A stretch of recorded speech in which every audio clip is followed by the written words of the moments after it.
everyone.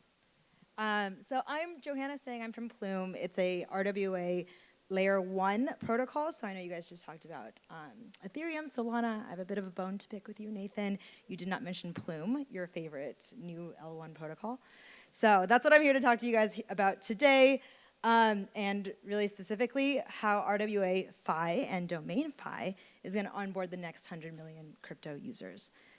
You may be wondering what RWAFi is. Well, it's a word we made up for this new industry that we're tackling, but it's wild that no one has really approached it before because it's such a huge market opportunity. So first, starting kind of at the beginning, what is RWA? Why is this something we care about? RWA stands for real world assets. It's really this blanket term for anything off-chain that you can bring on-chain. The opportunity is massive. Why have we not tackled it before? The crypto industry today is $2 to $3 trillion, but look at everything else we have, right? Derivatives, money market funds, real estate, we're talking about domains, huge opportunity. How do we bring it on chain? Why do we want to bring it on chain? And what do we do once we have it on chain? So, why has no one done it before? Well, before Plume, here, I don't know if I'm blocking it. Before Plume, a lot of people are trying to tokenize it. And it's easy to tokenize things, right? You just bring it on chain, you lock it into a vault, you get it risk assessed. But then what then, right? It's a very opaque, difficult process. And what do you do with it anyway, right? For instance, a wine vault. Let's say you have an amazing wine cellar. You bring it on chain, you tokenize it, you value it, but then your tokenized assets kind of just sit there, either on Ethereum or Solana. You have nothing to do with it. No one cares about your asset or there's no liquidity. So little to no liquidity. There's no actual ecosystem or anything to do with it. What we at Plume are building is in L1, which is a layer 1 protocol, and more than a layer 1 protocol, a full ecosystem that actually lets you do something with the RWAs you bring on chain. What we offer is not only the chain itself, but a product suite around it, as well as stakeholders to give you that full ecosystem. So seamless tokenization, we do it through a product we've built called Arc. So Arc, we support you, so it is really that seamless that if you want to tokenize something, you bring it to us. We help provide you and connect you to the right risk managers around the world, depending where you are, so that you can have this digital asset version of it. Secondly, we have this large and composable ecosystem. You know, when I say ecosystem, I truly mean an ecosystem where we have asset issuers that we brought on chain and tokenize their assets, and we marry them with a lot of liquidity providers, retail, community, users, stakeholders who actually can do something with it. For instance, instead of like a wine vault that you tokenize that sits nowhere, we are currently tokenizing $4 billion in assets, including like BlackRock's Bill, UBS UMint through DGFT, Franklin Templeton's Benji is something we're considering as well to bring on chain. So a lot of these money market funds, ETFs, things that you actually want to be able to trade in a permissionless, global, 24/7 access type of way that you can only do through crypto, right? Currently, the world is very gated, it's very permissioned, it's very bordered, very regionalized. The typical thing that you point to in crypto that points to why people need blockchain technology is Argentina, right? You have Argentina with rampant inflation, and they would love exposure to something more stable. So stable coins, which is a version of RWA, is very widely adopted in Argentina, but we can do way more than stable coins, like I showed in the previous slide. There's so many things that we can bring on chain and make available to everyone around the world in those emerging markets, not just stable coins, but derivatives, ETFs, US T-bills is something we are also bringing on chain. So with that, we are building this large composable global ecosystem, and we are marrying it with a lot of liquidity. We are not the first chain to build an L1. We're not the first team to build an L1. There's a lot of L1s out there, but why are they not successful? Because they don't build the right ecosystem around it. They don't have the liquidity, they don't have the asset issuers, they don't have the stakeholders to actually make this a full running ecosystem with the buyers and sellers you need in any economic model. So that brings me to Plume and the ecosystem I'm talking about. There's a lot of things that make up it. So in any country, in any region, what you need for a thriving economy is more than just the assets you bring, more than just the liquidity providers, the buyers, but also you need a thriving community of projects and dApps. Why have a protocol that we're building if no one's actually building utility on top of it, right? What are you going to do once you come to our ecosystem? So with that, we have 180 and more currently deploying dApps built on top of us, which I'll dive into a little bit more. That shows the real power of crypto and blockchain technology is the variety of dApps you can build. The main use case for crypto is you can buy, you can swap, you can trade, you can speculate. You can do all of this borderless 24/7. You don't have to wait for the stock market to open. You don't have to wait for the New York Wall Street to be available or people to be awake.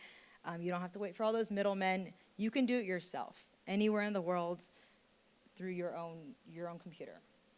So with Plume, not only do we have those 180 variety of dApps that we've carefully thought and picked through to make sure we have our flagship protocols, our utility protocols, as well as some more fun things you can do that I'll get to in a second. But we've also brought on, or we are bringing on $4 billion in committed assets.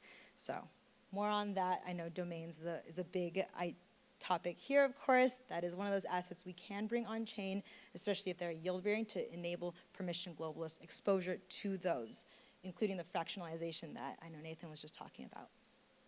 The community we have, this is ever important because, again, if you bring things on chain, if you have utility, it's kind of like building your own city, right? You have this city, you have a school, you have a hospital, you have a hardware store, but if you don't have people, what's the point? And so a big part of the Plume ecosystem, what we bring, the value we bring, is our very thriving and strong community. We have one of the most engaged communities currently online when you compare it to some of the bigger chains such as Solana. We have a lot of folks here in our community actively excited and waiting to transact. We have a lot of wallets connected, transaction activity already happening. We are still on testnet, mainnet happening soon, so very exciting for us, and we've built up a lot of traction already. A lot of opportunity here. In addition to that, the last one is liquidity. So we have a ton of liquidity committed, a lot in our pipeline, especially global, which is a big one, right? Typically, you look at US liquidity providers, US institutions, US companies, but there's so much more out there. And if we can all bring it together in one place and give access to global liquidity providers, to global committed assets, that opens up the door 100,000-fold. So, some unique value propositions about Plume is that, like I said, ARC here at the very beginning, you can tokenize anything. We'll help you bring it on chain. We match you with the on-chain economy, that was what we call it, all the buyers, the sellers, the risk assessors, and we capitalize it for you. This one's quite interesting for this talk in specific, as I wrap back up to how RWAFi and DomainFi come together. But you can capitalize it with our flagship protocol called Nest. So Nest is a liquid staking protocol. And what it does is I don't know if you guys have heard of staking. Liquid staking, restaking is a new aspect of how you can secure the chain. And with that, you kind of get some yield from it as an incentive for being part of that security model. So Nest is one of our flagship protocols, and with that, it is backed by real-world assets. And that's important because a lot of protocols on chain are not backed by real-world assets, nor do they have the capacity to be backed by real-world assets. And that's really a big part of the Plume value prop, is that we are building an L1 that can actually secure these off-chain assets and bring them online. For instance, Ethereum, as you guys may have heard of, transitioned to a proof-of-stake model, which is a different security model in which you use staked Ethereum to secure the network. That said, there's only about $120 billion of staked Ethereum today. How is that viable enough to support a multi-trillion-dollar industry, right? If you look at, I think it's Vanguard, Fidelity, BlackRock, you add up the assets under their management, it's about $20 trillion. How can that be supported on chain and backed by a security model that only has $120 billion, right? So with Plume, the way we're kind of remanufacturing it is instead of a proof-of-stake model, we incorporate that with proof of representation, and that enables the ability to bring these off-chain assets to that kind of magnitude in a way that hasn't been done before. So with that, that's Nest, which is built off of Plume exclusively and enables these staking opportunities with these off-chain assets that become on-chain, that provide yield in a more secure, global, like I said, permissionless way. Lastly, distribution is ever important. The exciting thing about Nest is in using it and in interacting with it, You stake and you get receipt tokens, and you can still participate in the ecosystem. You're not locked up, and that is a very big value prop when it comes to crypto. The ability to lend, trade, borrow, collateralize without needing to go to middlemen, without needing to go to the bank and do all the KYC things and get yourself registered and work through all these permissioned financial instruments. That's what Plume is allowing, and all of the ecosystem projects building on top of us. So, what is RWAFi? I said this at the very beginning. It's kind of this term we coined. I know we add fi on top of a lot of things in the world: RWAFi, AI fi, DeFi, decentralized finance. RWAFi is kind of a marriage of RWA, real-world assets, the ability to bring them on-chain to give exposure to them in a very crypto-native way. So we're integrating the ability to tokenize real-world assets, bring them on-chain, and make them composable in a DeFi ecosystem. And in doing so, we get to leverage these DeFi primitives that aren't available, like I said, to the common public. In the US, perhaps we have more exposure or ability to access these things, but not anywhere else in the world. How does someone from, let's say, Japan get access to US T-bills? In short, they don't. They don't unless they go around this crazy roundabout way through a ton of middlemen, but through DeFi, and especially through Plume and RWAFi that we're bringing on-chain, we're enabling this institutional-grade product accessible to the masses. And when I say masses, it's not just US masses, but global. How we're bringing this with DomainFi. So I know D3 announced their fundraising today, so congratulations on that to the team. A big part of working with them is we are looking at DomainFi.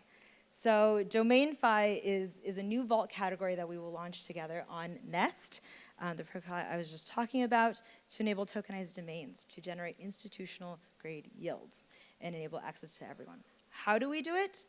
Simply enough, on the Plume protocol, we are enabling all the stablecoins to come together, get swapped into what we call PUSD, so that is a transactable token on the Plume chain, and so you can interact with all of the ecosystems, those 180 protocols that I mentioned before, that will enable you to borrow, lend, trade, speculate, things of that nature.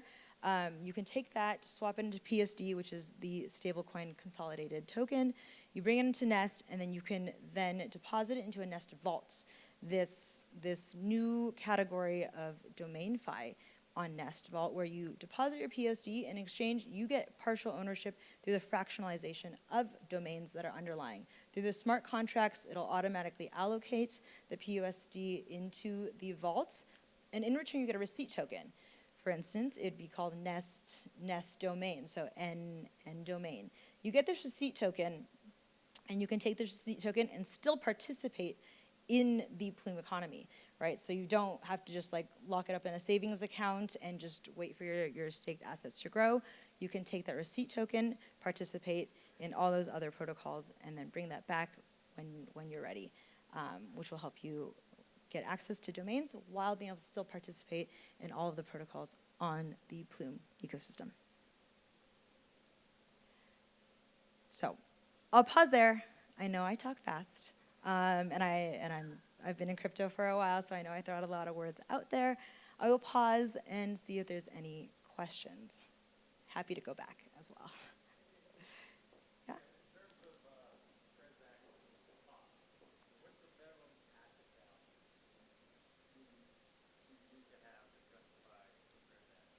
Yeah, great question. Transaction cost is a big problem in Web3, and that's why a lot of L2s are being built and different L1s are being built. Ethereum is the classic L1, where transaction cost, which you see as gas fees, if you guys have heard of that, is usually, it could be upwards to a few dollars for every transaction you do, every action you want to do. You want to swap, you want to trade, you want to move things from chain to chain. It's all going to cost you a little bit of money, which is why on Plume, our transaction costs are quite low. I'd say in the pennies. So every time you want to do something, there is no actual minimum. You could trade $1 if you'd like to. It maybe cost you like a cent in transaction costs. So that's something we have solved for, and that we of course, as many other chains do really care about, is the ability to actually improve upon that, so that if you want to swap trade, move your money around, move your Nest receipt tokens around, it's not going to cost you, you know, $1 every time.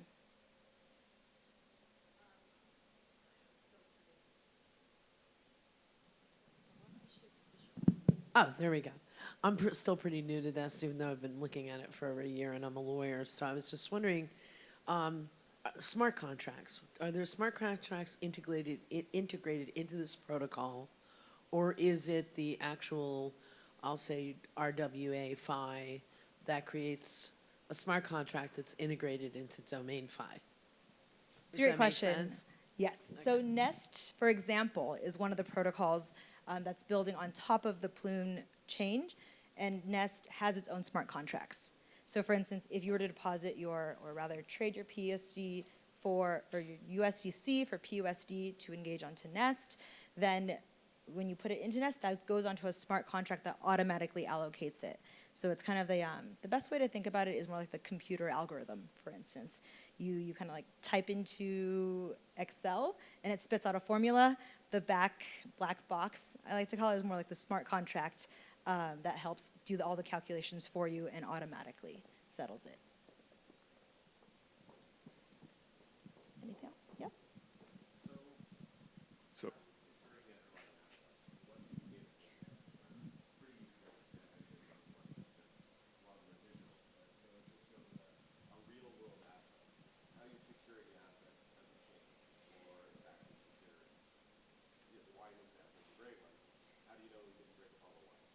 yes. So I think you're talking about the tokenization engine, exactly, right? What are the checks and balances for making sure the asset's there? Totally. So we use third-party risk managers any way that we would like lock it up in a vault. We value it to understand the active net asset underlying value. We use a lot of oracles, which is kind of like an on-chain proof of reserve mechanism. And this is done, when I said like through the tokenization mechanism, it's through the product we called ARC, which is a product that's built on top of the Plume. I think it kind of depends on where you are globally. So for instance, we've brought like mineral vaults and solar farms on chain, and that's done by like the local banks or the regions or the risk assessors. We use like Cicada. S&P Global is another one of them to assess the risk of those underlying assets, kind of depending where and what and the scope of it. So kind of it differs on how you value it and how you make sure that is constantly and or you check the continuous value of it so that we can understand what the yield and thus the staking yield comes out of that. Yeah. Oh, sorry.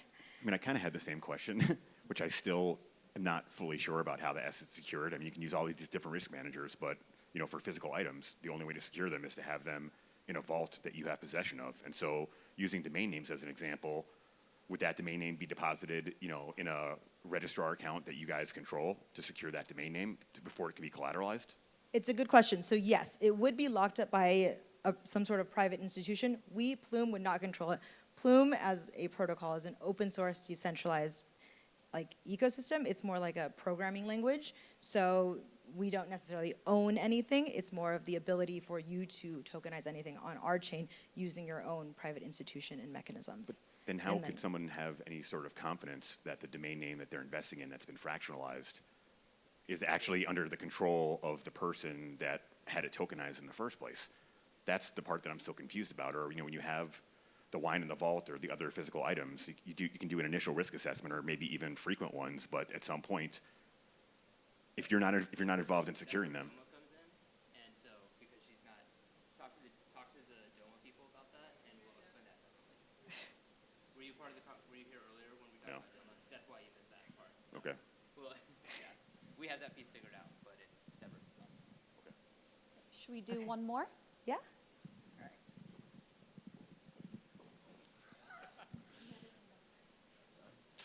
Sorry, and maybe I missed this, but how is value determined by these items that are being tokenized?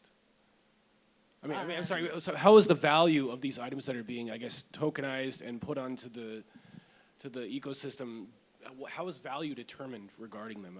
I guess you said risk managers come out and value the item, or? Through underwriters. They're underwriters, Right, okay. it's a that's kind of like what he was similarly asking. It's the vault mechanism where you underwrite it, you assess the risk, and then you bring it on chain. But what is it assessing it against? Like for a bottle of wine, I guess there's probably a market for it. I could understand it. For domain names, I can understand it. But I don't know for, I guess there's value in everything. But what is it comparing it to? What is it comparing it to in order to determine the value of how it's tokenized and traded then? Yeah, honestly, I cannot answer what it's compared to or how the underwriters come to their underlying assumption of the value.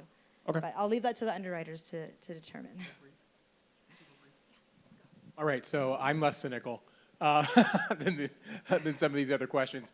My question is about can you fractionally reserve some of the value, because some of the real world assets are going to ascend in value, so you may want to only tokenize 30% of it to get the capital you need to put that real world asset into some motion to make it grow in value, so the people who contribute partially to it, they get a good return, I suppose, as the value goes up, but you're not giving away the entire thing, right?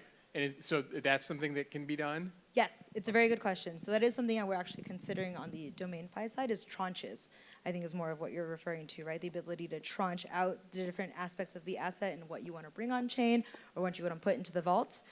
Yes, that is something we are absolutely exploring on the product side of things. Do we have more slides, or should we continue with questions? I think that's all my slides. Okay, cool. All right. Do you currently have a grant program for RWA projects on other blockchains to migrate to yours? We definitely do. We actually just launched our eco fund.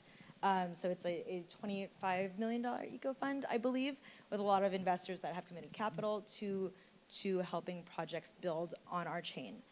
So absolutely, we're very focused on that. We ourselves have our own grants program that we have also announced. So we also give grants to projects deploying on us, as well as advice, support, connections to VCs as they need them. So yeah. And one more question. I represent the registrar. We are EVM compatible registrar. I mean, like I can create a registrar and we support Web3. And I missed a little bit, like, is it layer 1 you building or what exactly? And how, as a registrar, we can work with you guys? Yeah, definitely. So we are EVM compatible, which is huge. I know that's the largest ecosystem currently, so you want to make sure you're EVM compatible. We are transitioning to an L1 ourselves, yes. Hi, Johanna. Real world assets interest me, but how do you bind an identifier that's on a real, like if I wanted to tokenize this chair, how can I permanently know that this chair is represented by, are they building tokens into products? How does that work? No, it's Physical more like, I think products. this is what a couple of you guys are asking, where it's like you get underwriters, you put it into a vault, you get a value, and that value is assessed, and then you have like a digital representation of it, Okay, so to speak. It's like a title, maybe. Sure, kind of Okay. like a title. I'll accept that. All right. Yes, it's a representation. So maybe the easiest way to think about it is like a stable coin. So like a stable coin like USDC or USDT, which is burned, minted by Circle and Tether, those bodies, you deposit your USD into a centralized exchange, and in return, they mint a USDC, which is an on-chain representation of the physical dollar that you own.